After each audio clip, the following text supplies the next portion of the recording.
Wow, good question. Yeah. And the best way to do that is to prepare. And you can't prepare through prediction. You can only prepare, in my mind, through rehearsal. A race car driver that simulates a race in a simulator over and over and over again is rehearsing, right? I mean, the same concept applied to the future. But let's back up just a couple seconds in terms of why this is a little different than other methods in the past.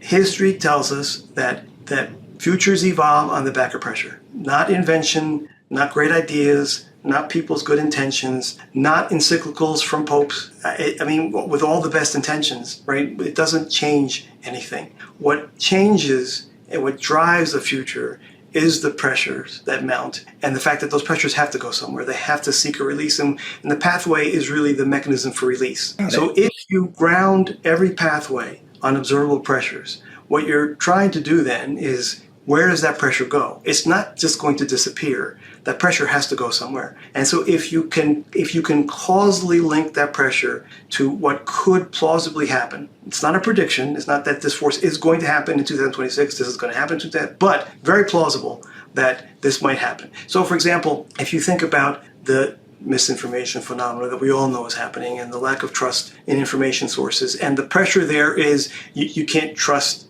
information, let's just call that as an observable force in 2025, right? Some of the forces that follow will be steps that businesses and others take to try to reinsert trust, right? Whether it's understanding the source of that information, whatever it is. But that's an example of spawned forces that are plausible, right? That get you from lack of trust to trying to rebuild trust by 2031, right? So when people look at this, nobody says that's impossible, right? It's very plausible. So if it's plausible and we're trying to create a decision space where you can action that, you're providing at least a view into what you can do to mitigate the downsides of that path.